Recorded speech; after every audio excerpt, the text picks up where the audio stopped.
Coming up on Tech News Today, Apple fixes that tracking thing, and we've got a little more explanation of what's going on with Steve Jobs and Phil Schiller from All Things D's Ina Fried. Also, CNET gets sued by the FilmOn guy, and Intel gives Moore's Law a whoopin'. All that and more coming up.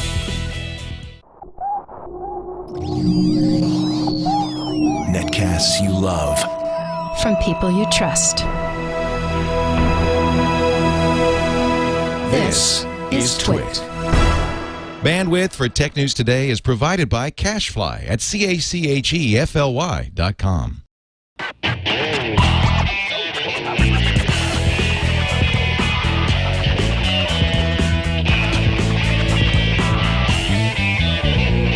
This is Tech News Today for Wednesday, May 4th, 2011. Tech News Today is brought to you by Netflix. Watch thousands of TV episodes and movies streamed to your PC, Mac, or TV instantly. Plus, get DVDs by mail in about a business day. For your free 30-day trial, go to netflix.com/twit. Welcome to Tech News Today. I'm Tom Merritt. I'm Sarah Lane. I'm Iyaz Akhtar. And joining us today from All Things D's Mobilized blog, senior editor of Mobilized, Ina Fried. Hi, Ina. Thanks for joining us today. Hey, Ina. Howdy.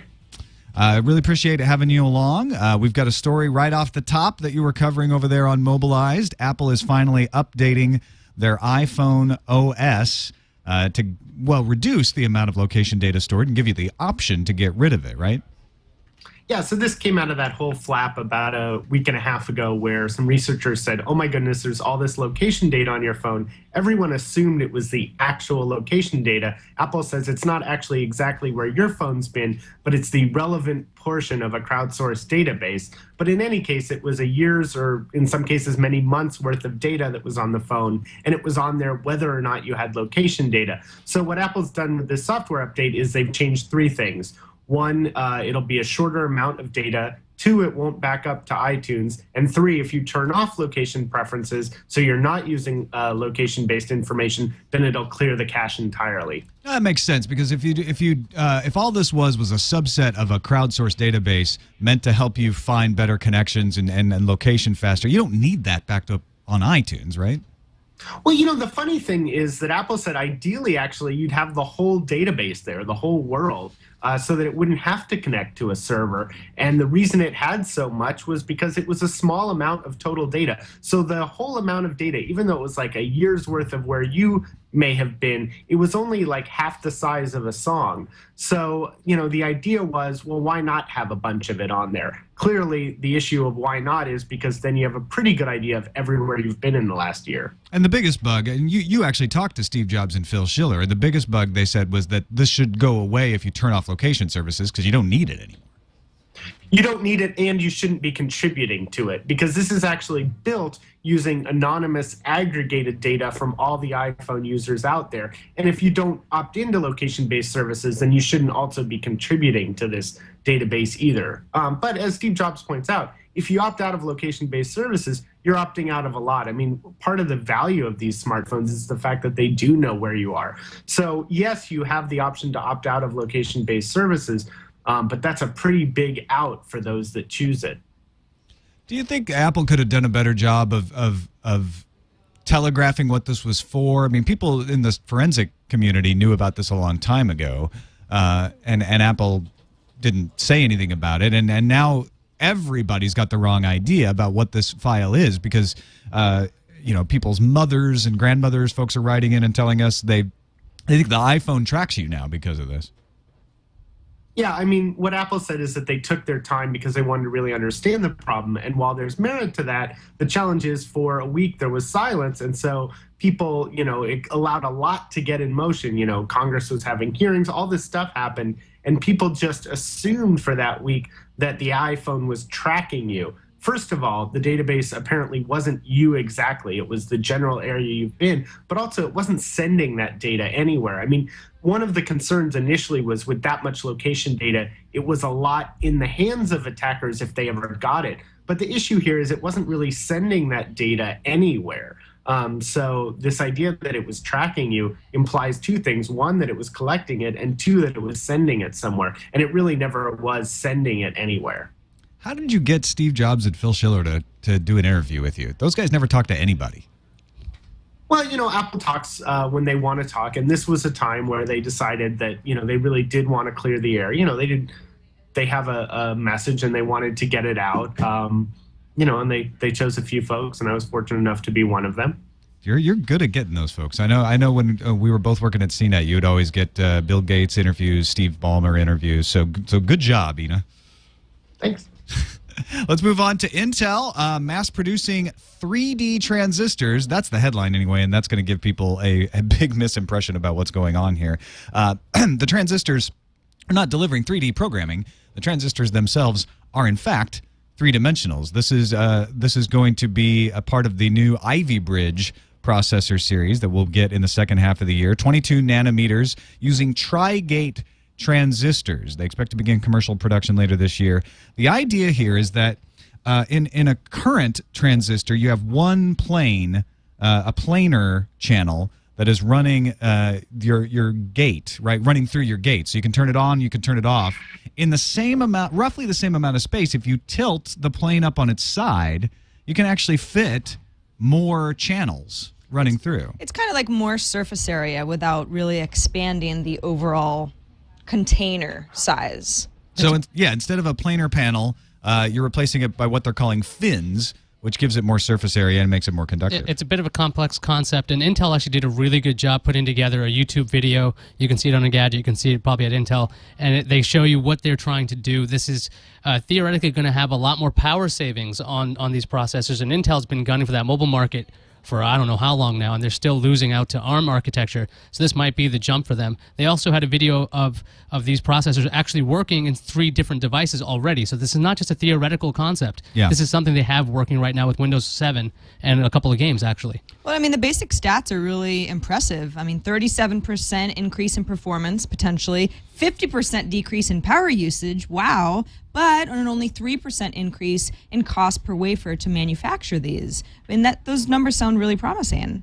And Intel also has they've gotten so good at making these chips, sometimes they artificially hamstring them, so you have to pay a little extra to get a boost. So, I mean, I would imagine we're going to see something similar with this. It's going to take them a couple of years to get the factories, the foundries up and running, producing these in large numbers. But it is also going to let them move on to 14 nanometer and possibly 11 nanometer transistors, which is, they're keeping them up with Moore's Law. They're beating the crap out of Moore's Law, right, Ina? Yeah, I mean, this is the kind of thing that we need every couple of years. I mean, you always have these predictions. If nothing changes, then, Moore's Law will end by XXX. And we've never hit that date because when we get closer, there's always a breakthrough like this. I mean, we are approaching the physical limits of the size of atoms and molecules and that sort of thing. But we've gone further than some people thought we would ever go, and this will allow it to go further. Again, by changing the way that we do it so that as we move to these ever smaller geometries, there's still enough area to have the circuit work, to have it not leak too much current. And all that, basically just means we can keep moving down that path of smaller, cheaper electronics that we all love. Couple comments in the chat room. One, yes, transistors were already three-dimensional. It was the planar conductive panel it's 2D. Stop being so literal, chat room. It just means they're building it up. And also, I think we may have given you a misimpression. They are going to be building the 22 nanometer Ivy Bridge processors later this year. Just they won't get into full production in massive amounts for a couple of years. Same is true of Sandy Bridge. Sandy Bridge is in lower production amounts and is ramping up as they go. But you will be able to buy an Ivy Bridge computer possibly by the end of this year and definitely by the first part of 2012. You think this has competitors freaking out entirely? I mean, I don't know what AMD's got in the pipeline, and there's NVIDIA trying to get into the processor game. Well, you know what? It's freaking out NVIDIA is because NVIDIA's shipping volumes are just reported to have gone down 28% year over year, while AMD is posting 15.4% growth and Intel posting 9.4% growth, and that's because of on-die GPUs. If you've got this kind of power efficiency and speed, you can do a lot more with on-die GPUs, and that's where everything's moving. AMD's Llano is rumored to be 3 times the performance of Sandy Bridge.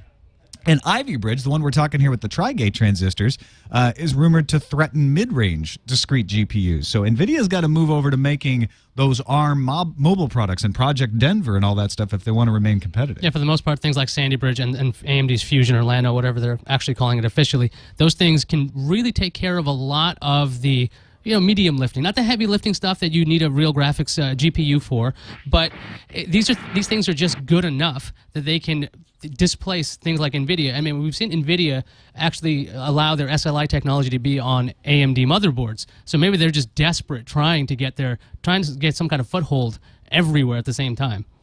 All right, the story just breaking as we got down here, as we were prepping for the show. Looks like our old friend Alki David, along with many rappers, including Detron Bendris of 2 Live Crew, Trisco Smith-Pearson of Force MDs, D'Angelo Holmes of the Yin Yang Twins. The Yin Yang Twins. Bringing a class action lawsuit against CBS Interactive because CNET's download.com allowed folks to download LimeWire.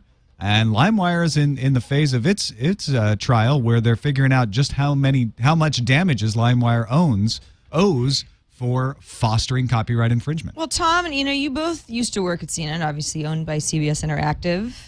Can you recall a time where you said, download LimeWire, this is great, even if it's illegal? Well, that's what the complaint, which is lodged in Los Angeles federal court, accuses them, CNET, of offering videos, articles, and other media that instructed how to use P2P software to locate pirated copies of copyrighted work. So it's not just the offering, but it's also the content. Alki David had a video a while ago. He has since replaced it with a different video where he showed a CNET video that I had done. And this is the part he played right here. Let you share files over a P2P. Well, now, whoa. Not all file sharing is illegal. Maybe most of it, but not all. Okay, so that's what he showed to make it look like I was like, right, maybe most of it, wink, wink, wink. But if we keep playing, this is what I say right after that. Free videos, games, and even music that people want to share legally. I'm Tom Merritt from CNET.com. Here's a quick tip for how to use LimeWire to download legal files. So the entire video is the point of it is to show you how to find the legal stuff on LimeWire. Well, I mean, if his argument is taking little sound bites out of context from CNET hosts, where you could easily pull up the rest of the video and say, well, no, this is my whole instructional video was about legally using LimeWire. What's wrong with this guy? What's his case? Well, his case could be if he finds other pieces of content that seem to induce infringement, because that's what these P2P software companies have come under fire for. And if he can find other articles or other videos where the intention seems to be to say, here's how to get the illegal stuff. Now, download.com did host these files, though. They did have these files on their servers. Yeah, but that's not the only... But not the illegal sound files themselves. I mean, I'm not a lawyer, and folks should contact their own lawyers. I know CBS Interactive has plenty of them, but it would strike me that what they're saying is you showed a user how to use a separate service to get illegal things. I mean, that's a long way from the actual infringement. In general, folks that host content, even content that then itself can be used illegally, tend not to be found liable. Even if LimeWire is liable for the contributory infringement of its users, it seems a stretch to think that anyone that offered LimeWire for download is therefore liable. So you've got two issues. One is, was hosting it itself a problem? And then you have the issue of, were CNET or anyone else showing people how to use it to do illegal things, which, again, I mean, there's, instructions on the internet to make a bomb, but the crime is making a bomb, not teaching people how to. Tom, you said our old friend Elkie David. Should we know Elkie David from something? Right. We've talked about him a couple times on Tech News Today. First of all, because of his service FilmOn, which provided you the ability to watch over-the-air broadcasts online in a very good piece of software. It worked really well, and it was free on the iPad. You could just go to his website, and you could watch CBS, NBC, ABC. I think they were mostly the LA channels streaming on the iPad. Good quality stuff. But he didn't have the approval of the networks, and they went to court and put an injunction against him to stop. And so he has now gone against particularly CBS and Viacom. It seems like he has a beef with Sumner Redstone. Or figures that's where a lot of money is. Yeah. Yeah, maybe because NBC is, now he should go after NBC, Comcast. let's go after CBS. Maybe he's got friends at Comcast. I don't know.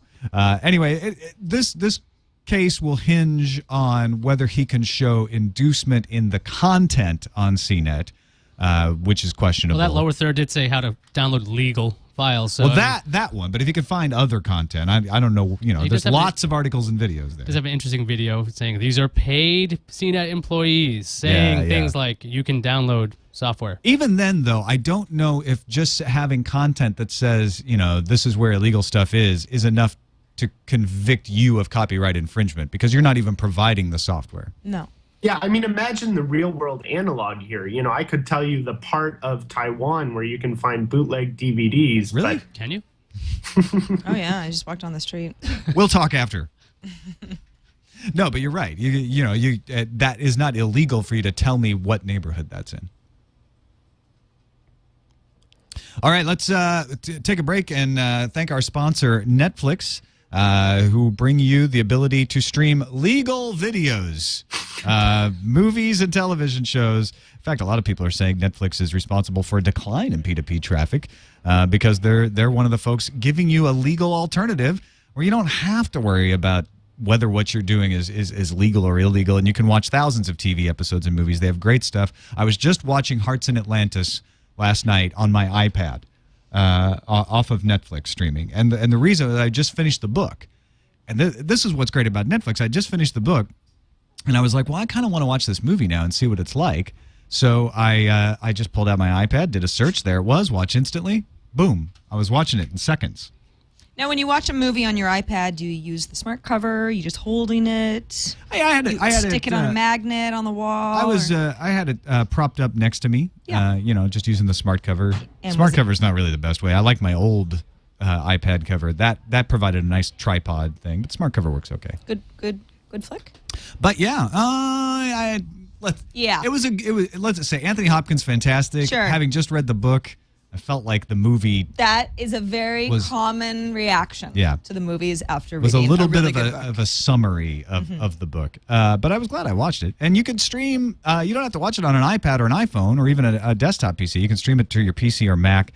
If you got an Xbox 360, a PS3, or Nintendo Wii, you can be watching Netflix movies on your television, and you get DVDs by mail in about a business day. Want to give it a shot? Try it out for free for 30 days. We give you a whole month here at TWiT. Netflix.com/TWiT is the place to go. Sign up, no obligation, 30 days free, and it lets them know that you support what we do at TWiT. We thank them for their support of Tech News Today. Spotify unveiling a new part of their service that allows you to download MP3s. They're best known as a streaming and subscription service, but now you'll be able to buy bundles of tracks. 10 tracks cost you £8. 15 tracks, £10, 40 tracks, £25, and 100 tracks, £50. Of course, this is only available in Europe. They don't have the euro numbers here. I only have the British pound numbers. But you can then sync your tracks to iPods and to apps on iOS and Android and wirelessly sync playlists. Once you create a playlist in the Spotify software on your desktop, you can actually it'll sync wirelessly to your apps. And one of the reasons they're offering these bundles instead of giving you like one track or one payment is that they are suggesting that you download stuff by playlist. So if you had a playlist that your friend had suggested, you could just click buy and you would get all of them that way. So if it's 10 or 15 songs, this bundle system makes more sense that way, because otherwise it just seems like, why would they go, you have to buy 10 songs? Because you buy a playlist. They're not talking about just buying singles anymore. Well, and there is, research suggests that people do like subscription-based models when it comes to music, monthly subscriptions to stream music. And yeah, the whole idea of sharing and music, enjoying music being a social experience where Iyaz has put together a playlist and, wow, I really like it and I want to buy that playlist. I don't want to buy song 4 on the playlist.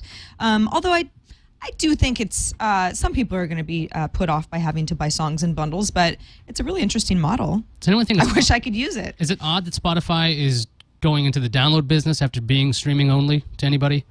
Or I think they're only stronger with both. I think when they cut back on the amount that you get in the free service, this is a way, because this is all available to the free service, right? The playlists and everything. This is a way to make a little more money off the free service. They're like, look, you can't listen to as many tracks as you used to, but now you can just buy some tracks. If you really Right, yeah, they went down from 20 hours a month to 10 hours a month, which is a really big cut. Ina, do you use any of these kinds of services? I know we can't use Spotify here in the U.S., but do you use Rdio or Pandora or any of those? Mog. I think I have a free Napster account that comes with my Best Buy because I spend too much money there. They've now given me a free Napster account, and I don't really. I think I'm just over that age group, and I'm into that not acquiring as much music category. But, I think subscription is one of those really interesting things that has never caught on. And I've sort of never understood it. The value seems to be really good, and the technology has gotten better so that you really can, pay a monthly fee and use it. I think if it had ever come to Apple's line of devices, if Jobs had ever said, there's this great new thing called subscription music instead of panning it, I think the world might be really different. And that's supposed to still be coming, right? I mean, that's the idea, is we're still going to get some sort of music in the cloud service. Well, music in the cloud doesn't necessarily mean subscription. I mean, it could mean that you buy the music and can get it from any device, but it certainly opens the door to subscription. They might say, Steve's also famous for, panning something until it's available in the form that he wants and then saying, here it is. So we could still see it. All right, let's move on to our daily check-in on Sony. Today was the House hearing on what happened at Sony. Sony did not send anyone, and so Chair of the Subcommittee of Commerce, Manufacturing, and Trade, Mary Bono Mack, laid into him. She said she's deeply troubled by the data breaches and the decision by both Epsilon. Remember them? They're the ones. They're so glad that Sony had this hack because nobody remembers them anymore. But they lost thousands of email addresses. And Epsilon and Sony, neither one testified today. She said this is unacceptable. The single most important question is, why weren't Sony customers notified sooner of the cyber attack? And she said Sony should have notified customers instead of putting a public message on its blog. And Yeah, she just really denigrated she blogs. seems to think putting up a notice on a blog while taking more time to have to update everybody via email, which does take time. I mean, we're talking millions of users, was a real slap in the face. Right, in essence, they had a search. Half-hearted attempt to keep everybody informed on a blog of all places. I mean, that is the fastest way to do it. Could have sent him a podcast. Yeah. Yeah, because this representative was saying that customers had to search for this information, and why didn't they just email them? I mean, that seems like, well, this probably would have been just, Well, it's they just are faster. emailing everybody. It's just faster to put up a notice first and then contact everybody. But then Sony went to their blog and responded to the congressperson with a publication of the letter that Kaz Hirai had sent to the U.S. House of Representatives in lieu of testifying. Yeah, it's actually hosted on Flickr. You can see Kaz's letter. It's 8 pages, and he actually goes to great lengths, like answering all the questions that they had for Sony. So I'm kind of confused why they used Flickr actually for this. I mean, so nobody can hack it. So and the letter's It's a scan dated. of it's a printed letter. I don't know. The letter's dated May 3rd, so this is something where just nobody read the letter, and so they're like, "Where is Sony? Why aren't they here? This is a slap in the face." Those bloggers. Maybe the page forgot to give Mary Bono Mack the copy of the letter. Kenneth. Anyway, the letter has some really interesting tidbits in it. It puts out a timeline of the events. Apparently, on April 19th, Sony noticed that 130 servers had an unscheduled reboot. That's when they were tipped off that something was wrong. They started investigating that. Took them till April 20th to find evidence of an attack and stolen info, and that's when they brought in a security team. They talked to the feds a couple days later. The security team took a while to notice this because they were busy fighting off the DDoS attack from Anonymous. They also claim they found files on the server called Anonymous with text "We are Legion" in them. So Anonymous definitely contributed to the attack in that they were distracting the security researchers from dealing with it because of the denial of service attack. And obviously whoever they say is a very sophisticated intrusion into the PS3 servers, and whoever did the intrusion obviously wanted to make it look like Anonymous was responsible, although Anonymous says we're not the ones who did the intrusion. Yeah, Sony also Not to mention just ruining the word anonymous. Yeah, I know. It's really I've seen a couple of headlines now where they mean anonymous, like In other words, unattributable, but now it gets confusing. You're like, does that mean the Those hacker guys in group the Guy Fawkes masks? or the other Yeah. anonymous? Yeah, Sony was trying to explain that they actually went to 3 different security firms to back them up because they have 130 servers. They had to go through everything, and it looked like whoever was attacking them was actually covering their stuff up on top of it. So it was very difficult to find out what was going on because this was getting covered up back and forth. And that's why they couldn't definitively say anything about the credit cards. They kept saying that we couldn't find evidence that they weren't stolen. And that wasn't evidence that they were safe. And that's what that they were trying to be cautious when they were giving out their press releases. Now, we also mentioned players will get 30 days credit on Sony Online Entertainment, on the PlayStation Network, and on Curiosity once those networks actually do go back online. Sony Online Entertainment also plans to give all DC Universe Online players a Batman-inspired mask. I think that's going to placate a lot of people. I mean, it's a nice-looking mask. It's Batman-inspired, so it's not actual Batman mask. Now, wait, is this a mask for your in-game character, or is it an actual mask that you get, a physical? I hope it's real life. Copy. I don't know Me yet. too. I want to wear this. Look how cool that is. Aerodynamic. It's a nice blue. Fits like a glove. Looks like there's a Catwoman and Batman version. Great. No, I don't know. I think it's silly to give people masks and hope that we're all even. It's square. not wrong, but No. it certainly doesn't fix everything. No. Yeah, especially if somebody gets their credit card stolen. And Sony continues to state major credit card companies have not reported fraudulent transactions as a result of this attack. So even though we have other anecdotal evidence. Let's move on to AOL and their earnings report. Reported first quarter display advertising revenue grew 4%. To $130.5 million, and everyone's celebrating. Doesn't matter that their profits are like in the toilet because they bought Huffington Post, so the profits fell like something like 80-some%. Advertising revenue fell 11%. Total revenue fell 17%. Revenue from dial-up subscriptions dropped 24%. It's all bad news except for the display ads. But I mean, CEO Tim Armstrong is like, yes, we're making investments. We're trying to grow the editorial side of our company, and we spent a lot of money recently. So the numbers aren't, he's not surprised by the numbers.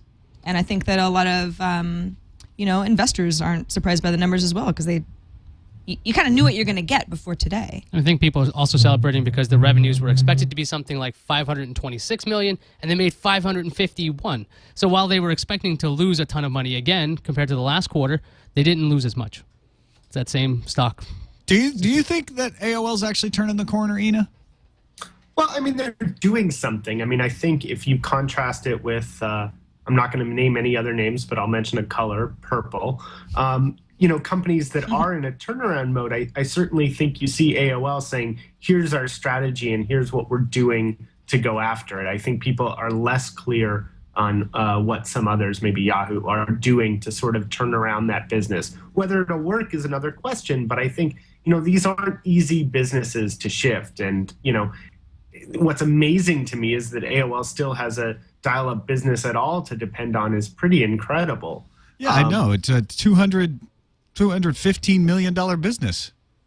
Which, in this day and age, and it does speak to the fact that, there's a curve and we're at one end of it, and there's still people, although, even my 90-something-year-old great aunt moved to Gmail. So I think that's, they know that clock is ticking. But I think they are making some investments, and I think it will be really interesting to see if some of these pay off. And they are doing interesting things that I think the industry will benefit from. Things like Patch, which is a small-scale journalism project to do really neighborhood journalism and make it work. Well, no one else is really trying that. I mean, in San Francisco, we're lucky enough to have some really cool local news startups. But in a lot of places, nobody is covering local news. So I think we're benefiting. Everyone loves to cast aspersions at AOL, and I'm not saying that these things will work, but I'm glad somebody's trying them. I agree, although I'm not sure that you aren't being a little harsh on Alice Walker when you compare AOL to the color purple. Let's move on to Warner Brothers acquiring Flickster. Flickster is the parent company of Rotten Tomatoes.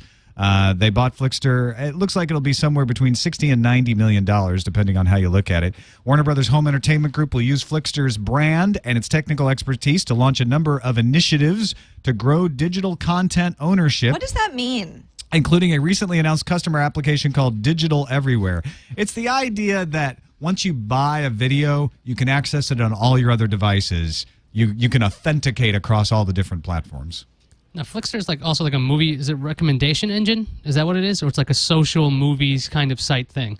I use it I use the app to look up movie times and ticket prices. They have a nice app. And they have the Rotten Tomatoes ratings built right in. So when you're trying to choose a movie, you can see the Rotten Tomatoes rating immediately. Now, of course, they say Rotten Tomatoes, it's going to operate as is, just because, of course, if Warner Brothers owns Rotten Tomatoes and Warner Brothers has some, crappy movie and they don't want it to be on the homepage. I mean, obviously, no one's going to use Rotten Tomatoes if they think that Warner Brothers is gaming the rating system, but I still have a hard time with one of the movie studios owning this agnostic service that I use regularly. Well, and they do say that Flixster will continue to operate independently. They're going to stay in Los Angeles for Rotten Tomatoes. They're not going to move them all into the Warner Brothers building or anything like that. So hopefully that will preserve that independent ability to review. Yeah, it'll have to. One of the things about Blu-rays, it was supposed to be much more online. You're supposed to be able to get new content. I know Disney has this membership club, so you can get new content as well. I mean, this makes a little sense with the Warner Brothers Home Entertainment section, that they could recommend other movies based on the Blu-ray you put in, because all these Blu-ray players need to be internet connected. I think that's the new standard, 1.2 or something like that. What I would like is if Flixster could just tell me where to watch a movie, whether it's on Netflix or iTunes or Amazon On Demand or available in Vudu. Vudu just added a bunch of new TV titles. Not all of them are HD. That would be great. The big confusing thing right now is who's got what, and it's hard to tell. And we know that people are starting to watch streaming more and more. Digital Entertainment Group reporting DVD sales fell 20% year over year in the first quarter. So Warner Brothers is smart in getting on top of this and saying, you know what, we need to be in this game. We need to be in this business as much as possible. Yeah, streaming seems to be such an attractive option, even if it's lousy content. I know I've watched a lot of bad TV shows just because they stream. I'm like, okay, I'll give it a chance. I can watch 20 of them. Maybe it gets better. Yeah, consumer spending on streaming and subscription services rose 33% to $695 million in the last quarter. It's going to stick. People like it. This internet thing. I think it's got legs. I think it's going to work out. All right, shall we move on to the news fuse then? We shall. If you clicked delete cookies in certain browsers, you'd still have to do another step to remove Flash cookies, because they're not the same thing. Adobe's next version of Flash, however, will allow IE and Chrome users to get rid of Flash cookies without that extra step, increasing security while removing a step. Good on you, Adobe. Nicely done.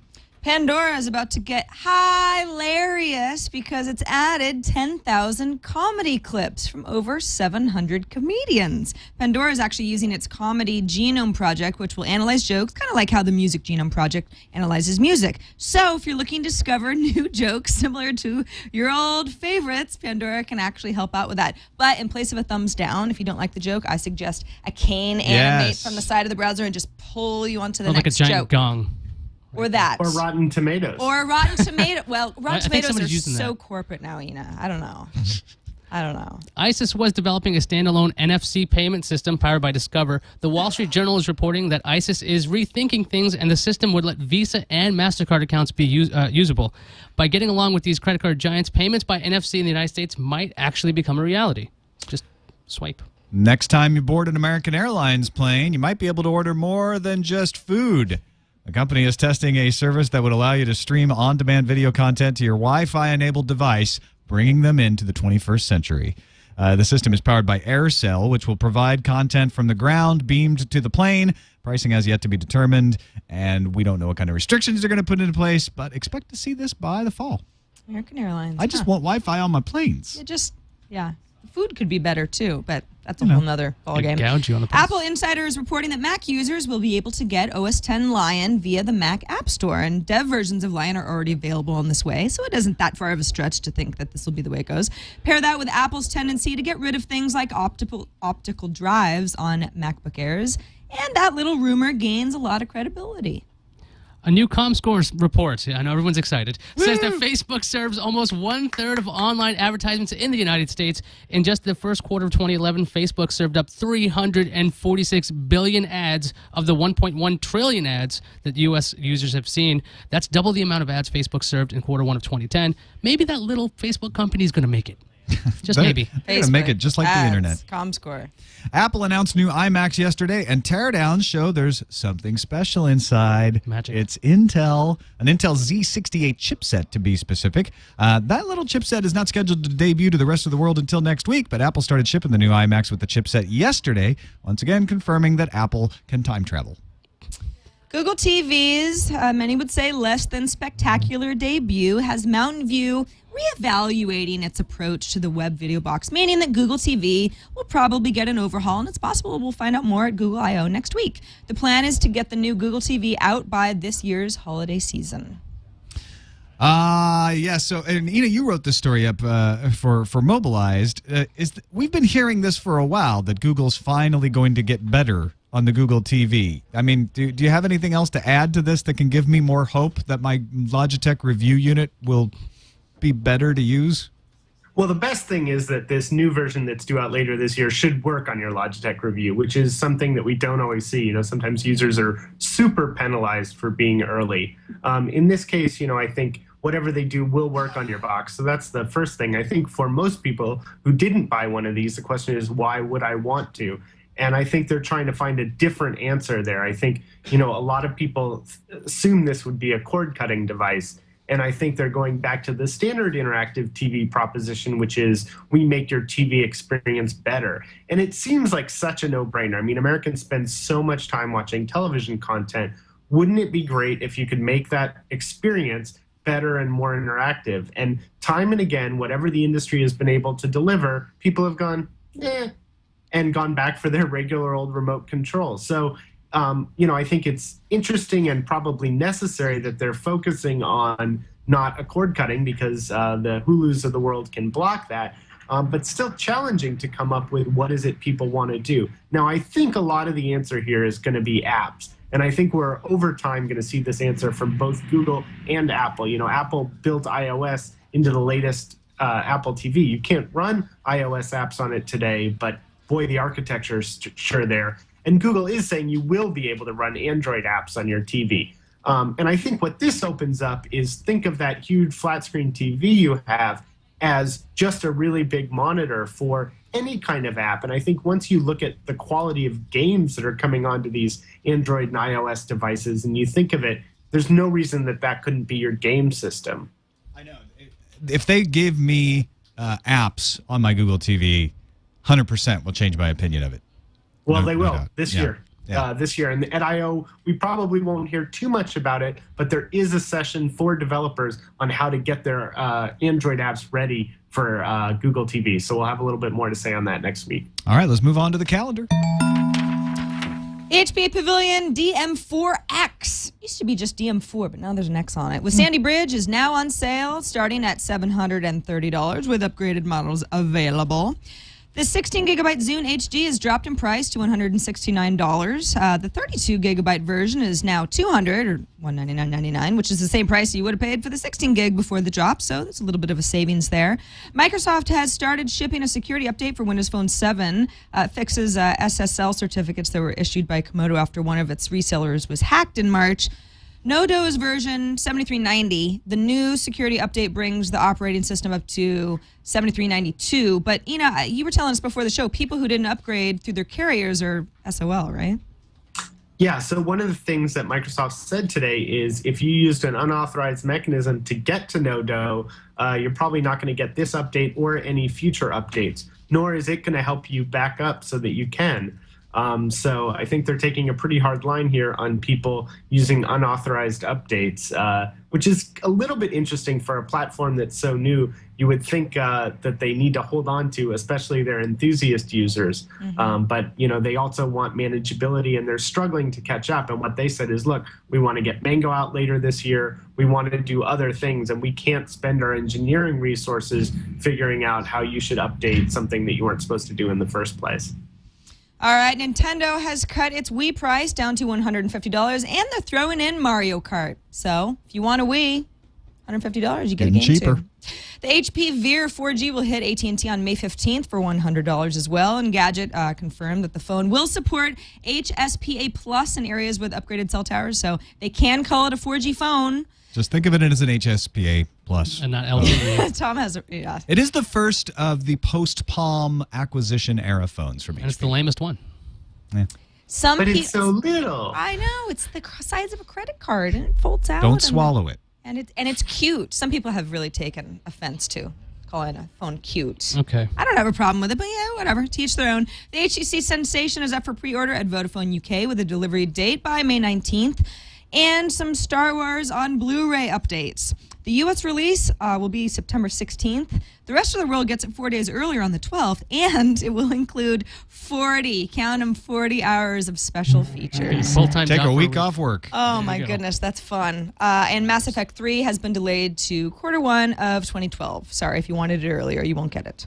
On to the voicemails. 260-TNT show is our call line where you can leave us notes and tips and feedback.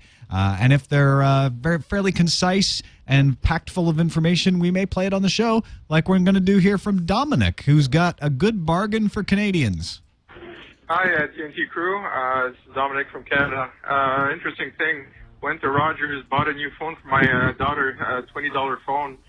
And turns out that if you purchase something new, they've got a promotion going where you get a free PS3 if you buy a phone. Now, the phone cost me $20, and I made an adjustment to my account. Doing that gave me a free PS3. Isn't it interesting how things change when a company's desperate? Sony, that is. Thanks, guys. Keep up the good work. Bye-bye. I have a feeling that this promotion was probably planned a long time ago, and Rogers was like, I guess we should do it anyway. Yeah, We already had a plan. Free PS3s up till June 30th. So Yeah. if you want, you can get a cheap phone and a PS3, and you can't go online with it yet. The either. network may be back up by then. You think?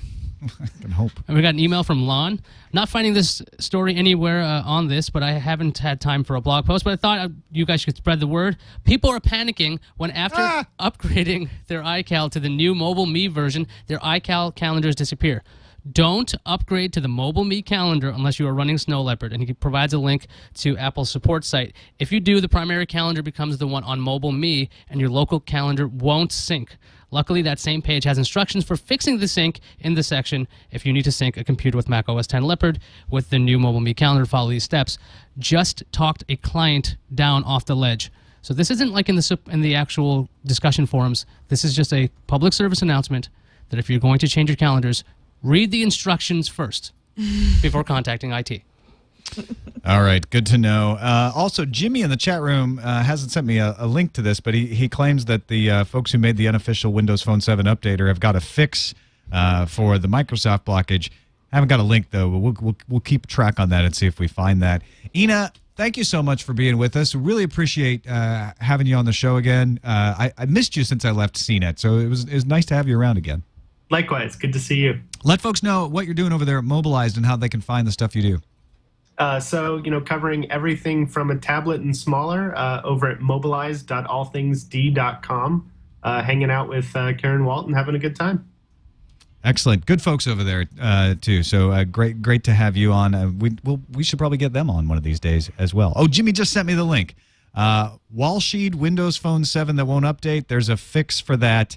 Mary Jo Foley has it up at zdnet.com. Thanks, everybody, for watching. twit.tv/TNT is our URL. You can give us a call, 260-TNT show, or you can, what's the other thing?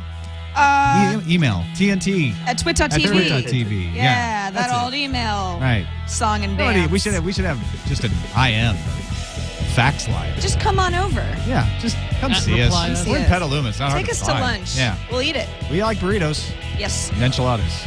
See you tomorrow. Fish tacos, sushi, Sashimi. omelets. Now people are going to send this in. It's fine. It's the idea.